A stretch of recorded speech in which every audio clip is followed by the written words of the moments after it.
Okay, this week on Rapid Fire Politics, we begin with potential bailout for Bombardier.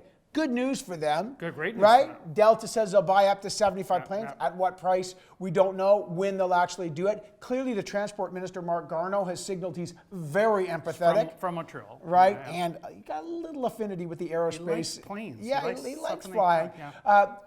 What should we watch for in that bailout of Bombardier?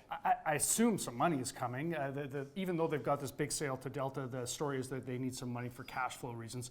But you know, Evan, what I find interesting about this is this past week at the Cabinet Retreat, Dominic Barton, who's been sort of assigned to come up with a new innovation economic policy for The great government. McKinsey mind. Yeah, was talking to the Liberal Cabinet. Wasn't much coverage of that, but he's the guy who's supposed to get the government past this kind of crisis management, bailing out national champions philosophy into something new. And that's where I think the real action is on this kind of policy. I think they give money to Bombardier, but there's always strings attached. When you give money to Quebec, you got to give it somewhere else. And I think that's a big negotiating pull for Alberta and Saskatchewan. They need something. So there's a connection there. The second issue is there will be a small gathering of Conservatives, and it's influential. Paul Wells wrote a great article about it in Maclean's this weekend. And well, interesting who gathered and why this is important, because it delves into where the Conservatives are right now in their quest to find a new leader. Well, Civitas is about ideas, right? They style themselves as very serious guys, but of course the buzz is about leadership. And there's a new poll out showing that a lot of Tories want Rona Ambrose as their leader, and this is problematic because she is the interim leader and has said she's not going to run.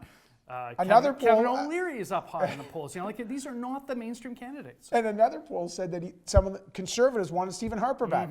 Yeah, so Rona Ambrose, Stephen Harper, they don't. Now, some have said Peter MacKay, but you mentioned Kevin O'Leary, who's the businessman. Number 2 in one of those polls. That's right. I spoke to him this week. He said something interesting about the Senate, and it leads us to the Senate. He said I said, how would you fix the Senate? His theory, seriously, was every senator has to pay $350,000 for their own seat, then $100,000 a year, so the taxpayer wouldn't have to pay for it. I asked him, you mean rich people in the second house? He said, yes, as long as it's transparent. Does that stuff fly? Who knows? He's got popularity. But it throws questions in about the Senate, and on a more serious matter, they will be deliberating about physician-assisted death and that legislation. And in a way, this was the test of the sort of new Senate with more independence. How much will they push back against House of Commons on this assisted dying legislation, medically assisted dying, which there's a time sensitivity here. The Supreme Court wants new law in place by June 6th.